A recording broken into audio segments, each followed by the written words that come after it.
This is FilmBookCast. FilmBookCast. FilmBookCast, the official podcast of FilmBook. Get ready for the latest in film news, TV show news, and theatrical reviews. FilmBook's podcast starts now. Hey everyone, and welcome to FilmBookCast, the official podcast of FilmBook. My name is Chris Banks. If you're tuning in for the first time, what I do on this episode is discuss the latest film and TV show news.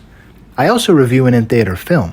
You can find more about FilmBookCast on film-book.com by using the search term FilmBookCast. You can also email us at podcast@film-book.com with FilmBookCast in the subject line. Let's jump right into it this week. Let's check out some TV news for this week. Justice Leak is set for a key recurring role opposite Michael Stolberg in The Staircase, HBO Max's limited series drama adaptation based on Jean Xavier de la Strada's true crime docuseries. Leak will play Tom Mayer, David Rudolph's down-to-earth co-counsel. In addition to Stolberg, he joins previously announced cast members Colin Firth, Toni Collette, Rosemary DeWitt, Juliette Binoche, and Sophie Turner.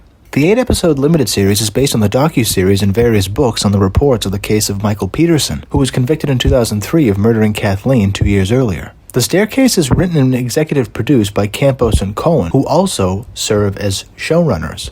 In some more TV news, Neil Patrick Harris is set to star in Darren Star's upcoming Netflix series Uncoupled. He'll play a newly single mid-40s gay man in New York City. The show Uncoupled follows Michael, played by Harris, who thought his life was perfect until his husband blindsided him by walking out the door after 17 years. Overnight, Michael has to confront two nightmares: losing what he thought was his soulmate, and suddenly finding himself a single gay man in the middle of his 40s in New York City. Star is creator and executive producer of the series, alongside Modern Family's Jeffrey Richman. Rounding out the week in TV news comes from HBO Max. Some casting news is atypical star Keir Gilchrist, Elizabeth Marvel from Homeland, and Tom Pelphrey from Ozark are set to play series regulars alongside Elizabeth Olsen, Jesse Plemons, Patrick Fugit, and Lily Rabe in HBO Max's Love and Death, a limited series about the true story of a Texas housewife, Candy Montgomery's murder of Betty Gore in 1980. Written by Kelly and directed by Homeland's Leslie Glader, Love and Death is inspired by the book Evidence of Love, a true story of passion and death in the suburbs, and a collection of articles from Texas Monthly. The series revolves around two church-going couples enjoying small-town family life in Wiley, until somebody picks up an axe. The couples are Candy, played by Olsen, Pat Montgomery, played by Fugit, and Betty, played by Rabe, and Alan Gore, played by Plemons. That's it for this week in TV news. Now let's head on over to some TV trailers for this week. A new series coming in October from executive producer Danny Strong and starring Michael Keaton is a TV show called Dopesick. It examines how one company triggered the worst drug epidemic in American history. It's about the makers of OxyContin, and the series looks extremely good. It's chock full, the cast is chock full, and check out the trailer for Dopesick. It'll debut October 13th on Hulu. Another TV trailer that debuted this week is a Season 4 teaser trailer of Stranger Things Season 4. Everything's been building up for this season, and the kids are in for something big because this season looks insane. Check out the Season 4 teaser trailer for Stranger Things. It'll debut on Netflix in 2022. The last TV trailer that caught my eye this week comes from FX, and it's called Why the Last Man. It starts streaming September 13th. It's based on the DC Comics Acclaim series by Brian K. Vaughan and Pia Guerra. Why the Last Man is based in a post-apocalyptic world in which a cataclysmic event decimates every mammal in the Y chromosome, but for one cisgender man and his pet monkey. The series follows the survivors in this new world as they struggle with their efforts to restore what was lost and the opportunity to build something better. Check out the trailer for Why the Last Man. It'll debut on FX September 13th. That's it for TV trailers. Now let's switch up gears and head on over to some film news. Clint Eastwood is back on a horse at 91, and he's also going to direct Cry Macho, an upcoming film. Clint Eastwood treads where many men have tried but failed. The neo-Western book is based on a book by N. Richard Nash from 1975. Director and star Clint Eastwood is finally taking the reins with his film set to release on September 17th in theaters and simultaneously on HBO Max. He plays a decorated one-time rodeo star who, after losing his wife and child, spirals into alcoholic despair. In the late 1970s, he's forced to take a job from a former boss to bring that man's young son home and away from his alcoholic parent, resulting in a treacherous journey from Mexico back to Texas. It's about a man who's been through some hard times in his life and then unexpectedly another challenge is brought to the foreground, Eastwood said. He would normally never do it, but he's a man of his word. He follows through, and it starts his life all over again. This is Eastwood's first film since directing 2019's Richard Jewell, which he didn't star in. Eastwood was attached to Cry Macho as early as 1988, but he instead opted to reprise his role as Dirty Harry in The Dead Pool. Some more film news this week. Lionsgate film boss says the Hunger Game prequels is about to start production in the first half of 2022. The update came from Lionsgate Motion Picture Group chairman Joe Drake during the company's quarterly earnings call with Wall Street analysts. The tentpole film is targeted for release in either late fiscal year 2023 or 2024. Hunger Games yielded nearly $3 billion in global box office across 4 previous films. There's an audience that wants it to come back to theaters, Drake affirmed. I believe the market's going to come back. There's going to be a strong, robust platform for us to monetize our movies. The prequel movie will focus on Snow at age 18, years before he would become a tyrannical president of Panem. He's handsome and charming, and though the Snow family has fallen on hard times, he sees a chance for a change of his fortunes when he is chosen to be the mentor of the 10th Hunger Games, only to have his elation dashed when he is assigned to mentor the girl tribute in impoverished District 12. Some more film news from this week is some hopeful news as Warner Brothers fired up James Gunn's Suicide Squad on Thursday, the studio's first Thursday preview in a long time, arguably since pre-pandemic. The DC Ensemble reported $4.1 million off of showtimes that began at 7 p.m. on Thursday, the biggest number for an R-rated movie in the COVID era. There haven't been many R-rated movies during the pandemics, previously with Demon Slayer only averaging $3.8 million and The Forever Purge averaging $1.3. The Suicide Squad is a hair above Birds of Prey, which did $4 million on its Thursday preview before the pandemic. The Suicide Squad is playing in both theaters and in homes, so the high box office total from Thursday is extremely hopeful for theaters' recovery. Now let's switch up gears and head on over to some movie trailers for this week. Before Jungle Cruise was a trailer for The Protege. Have you guys seen this trailer? It's by Martin Campbell. What's crazy about this movie is I did not know it existed until the trailer. It stars Maggie Q, Samuel L. Jackson, Michael Keaton, among many, many others. It's about Anna, who was rescued as a child by the legendary assassin Moody. She's a world-skilled contract killer. However, when Moody is brutally killed, she vows for revenge for the man who taught her everything she knows. As Anna becomes entangled with an enigmatic killer, their confrontation turns deadly, and the loose ends of a life spent killing weave themselves ever together. Check out the trailer for The Protege. It looks really cool. Good to see Michael Keaton back in this capacity.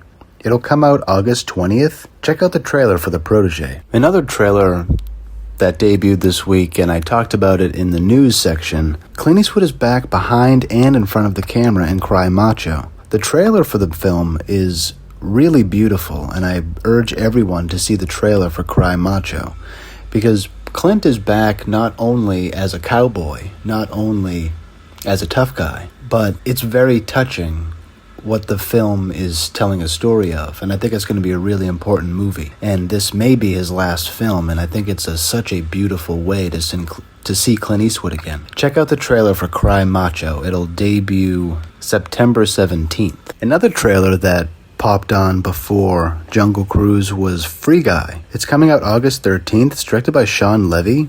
It stars Ryan Reynolds, and I'm sure you've heard of this film. It's almost like a video game come to life. It looks pretty cool. Check out the trailer for Free Guy. It'll debut August 13th. That's it for movie trailers for this week. Alright, time for this week's movie review. For this week's movie review, we're talking about Jungle Cruise, directed by Jaume Collet Serra. It's by Disney Pictures. It's actually based on the ride Jungle Cruise. It's about Dr. Dilly Hooton, who enlists the aid of a wisecracking skipper, Frank Wolf, to take her down the Amazon in his ramshackle boat. Together, they search for an ancient tree that holds the power to heal, a discovery that'll change the future of medicine forever. As you know, The Rock is in this, Emily Blunt, Jack Whitehall. Jack Whitehall plays Emily's good friend, and it's really cool cool, the character that Jack plays. His name is McGregor, and he serves as a great comedic relief throughout the film. It's also a great character to laugh at, something that really hasn't been laughed at in storytelling in American cinema, really, from ever, which is just the intricacies of being European. It's really funny how I can relate to McGregor's relation to the sun, and the way he travels is hilarious, and it just makes fun of good parts of European culture in a way that I haven't really seen in American storytelling before. So that was really refreshing. Jesse Plemons plays Prince Joachim, who's a German. He's a bad guy. Edgar Ramírez plays Aguirre, who is a conquistador. Paul Giamatti's in this, and he plays a French businessman, Nilo, which his character is really funny throughout the film. And you know what this film is when you go in for it. You know that it's going to be a fun ride, because the ride at Disney is fun. And I really like how they carved out the story from a ride at Disney World, because Dr. Lily is on this quest, and Emily's amazing, she does an amazing job, but it's actually a really fun adventure that you go on, and the way they incorporate, the way the ride is really funny. The way they incorporate tourists within the story is really funny, but it's also a really good story. It's easy to follow, so it's both good for kids and it's good for someone like me. What I didn't expect, however, was the chemistry between The Rock and Emily Blunt to be as good as it is. The Rock plays a skipper his name is Frank, and we find out in the movie that Frank is actually a very old man who's been trapped in the jungle for 400 years. And I won't give away the actual plot line, but it's really cool how they did this, and it's also really cool to see the chemistry between The Rock and Emily Blunt. Because I was not expecting that, but there's really good chemistry between those two, and you kind of wish that you saw The Rock in more romantic scenes, because the chemistry that they built was really touching, and it brings tears to your eyes, certain scenes within the film. But the storyline about why these people are trapped, why The Rock's character is trapped within the jungle is really cool. I like how Disney is in a position to really lead the future of North American storytelling, because they're doing it in a way that incorporates all of North America, not just the European immigrant story, but incorporating Central American, South American, Mexican history, Spanish history, just general North American history within this film was really satisfying and surprised me as someone who both likes history and likes to see it presented in a modern container for people to better understand their today. And Emily Blunt's character, it's hard to not be reminded of Pirates of the Caribbean, the first one. It's hard not to see similarities between Lily and Jack Sparrow, but that's also why I went to go see the film. I love Pirates of the Caribbean, and I loved Jungle Cruise. There's elements that remind you of Pirates. There's elements that are completely different. There's elements that are newer. Jack Whitehall's character McGregor is really a new kind of character where we're able to laugh at what was traditionally not really funny. And that's a good thing for American audiences. That means that we're growing and we're able to laugh at ourselves and see ourselves in different light. The storytelling of Jungle Cruise allows you to see that with certain characters, because we get to learn about certain characters. We get to learn about a little bit of history within this film, which is really cool. Paul Giamatti's character is like a French businessman, and he's hilarious, and everybody does an amazing job in this film. There's a lot of writers: John Norville, Josh Goldstein, Glenn Ficarra, and John Requa, and what they did, really adapting a ride into a story, I think is a great accomplishment for them. And I've heard that there may be a sequel, and there's plenty of space for there to be a sequel, because I loved the film. Rotten Tomatoes and other scores are probably where people feel about the movie. You either like it or you don't like it, but I think it was a really good film. It's well done. I'm glad they made it. It's not stupid. It's not dumb. It's actually a really fun, meaningful story. I think it actually slides right into the canon of all-time Disney movies. It's not as legendary, maybe, but it fits right in there with the rest of them. And I was really happy with what they did with this film. And again, I can't underscore, certain plot elements, certain characters are brand new right now. And it's a refreshing moment for me, because we need to be pointing toward the future, and that's what Disney's doing with this film, and it's really satisfying. It's a really cool film, so go check out Jungle Cruise. It's in theaters.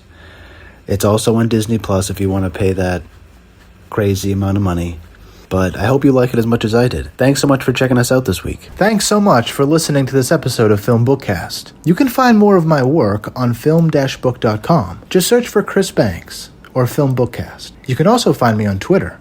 I'm at CBanksy. That's S-E-E Banksy. And I'm on Instagram, at the Chris Banks. If you listen to this podcast on iTunes or another podcast service, please consider rating and reviewing this episode. If you're listening to this podcast on our YouTube channel, FilmBook Podcast, please like our video, subscribe to our channel, and leave us a comment in the comments section. It really helps other people discover our podcast. Please also consider becoming one of our patrons on Patreon at patreon.com/filmbook. Your support helps us create more engaging content. You'll find our Patreon link below in the description. If you want to tweet about this podcast, please do.